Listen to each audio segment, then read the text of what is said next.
안녕하세요. 반갑습니다. 최영동 전문가입니다. 반갑습니다.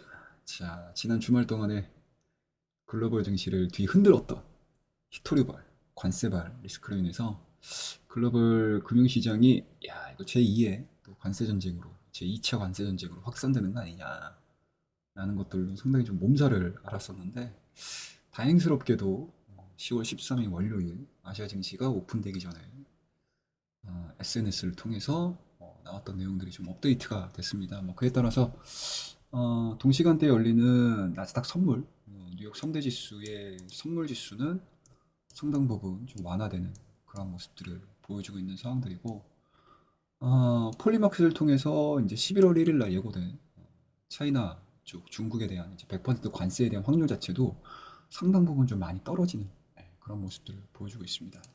자, 어떤 내용들이 나왔냐라는 관점인 건데, 일단은 SNS를 통해서 내용들은 일단 뭐 굉장히 좀 심플해요. 미국은 차이나를 돕기 위한 것이다. 그들을 해치려는 게 아니다라고 발언을 함으로써 일단은 도널드 트럼프가 이제 관세 100%에 대한 이야기를 하면서 상당 부분 차익에 대한 뭔가 그 스타트 라인, 트리거 역할을 했다라고 하게 되면 그런 부분들을 봉합하기 위한 좀 유화적인 제스처가 나왔다라고 보는 거고요. 이러한 부분들은 이제 금융시장에서 어떻게 해석을 하느냐가 굉장히 좀 중요해졌습니다. 어찌됐든 뭐 11월 1일 예고를 했고 중국 같은 경우는 이제 11월 8일 날 예고를 한 상황들이다 보니까 아직까지 좀 여유가 남아 있죠. 그리고 10월 31일 날 우리나라 대한민국 경주에서 열릴 에이펙을 한 2주가량 앞둔 상태에서 과연 약 행정부가 각 정부가 어떠한 내용들이 오고 갈지에 대해서 지금 시장에서는 초미의 관심사로 떠올랐다라고 보시면 좋을 것 같습니다. 일단은 뭐 결론적으로 놓고 보게 되면 여전히 변동성 요인으로는 남아있는 상황들이고, 하지만 최악의 상황으로 관세 전쟁까지 이어질 수 있을지에 대한 가능성들은 현재로서는 굉장히 현저히 좀 낮아졌다.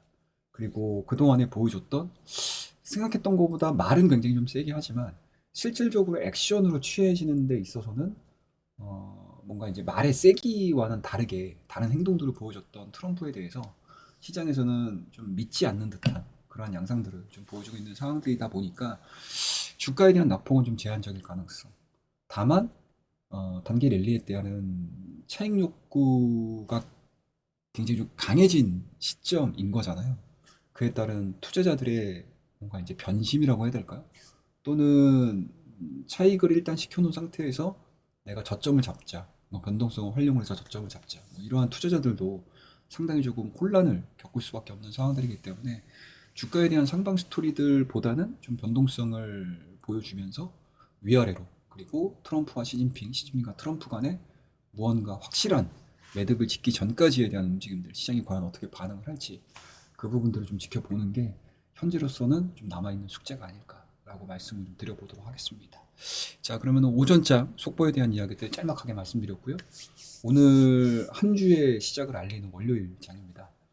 걱정했던 거에 비해서는 상당 부분 좀 안정적인 투자 심리를 우리가 예측을 해볼 수가 있고, 우려했던 거에 비해서 낙폭은 또 제한적일 수 있는 가능성들이 좀 열려있는 상황들이기 때문에 뭐 설령 지수가 밀리거나 종목이 밀리거나 했던 뭔가 막연한 불안 요소들보다는 과연 시장이 어떠한 투자 심리를 반영을 하고 어떠한 자금의 성격들을 가지고 시장을 바라볼지 그러한 부분들을 좀 주안점을 두시면서 대응하실 것을 말씀드리면서 오늘 오전 속보에 대한 이야기들, 그리고 트럼프의 소셜 SNS를 통해서 발언이 됐던 내용들에 대한 해석을 말씀드려봤습니다. 자, 그럼 오늘도 성공 투자하시고 다음 시간에 또 뵙도록 하겠습니다. 감사합니다.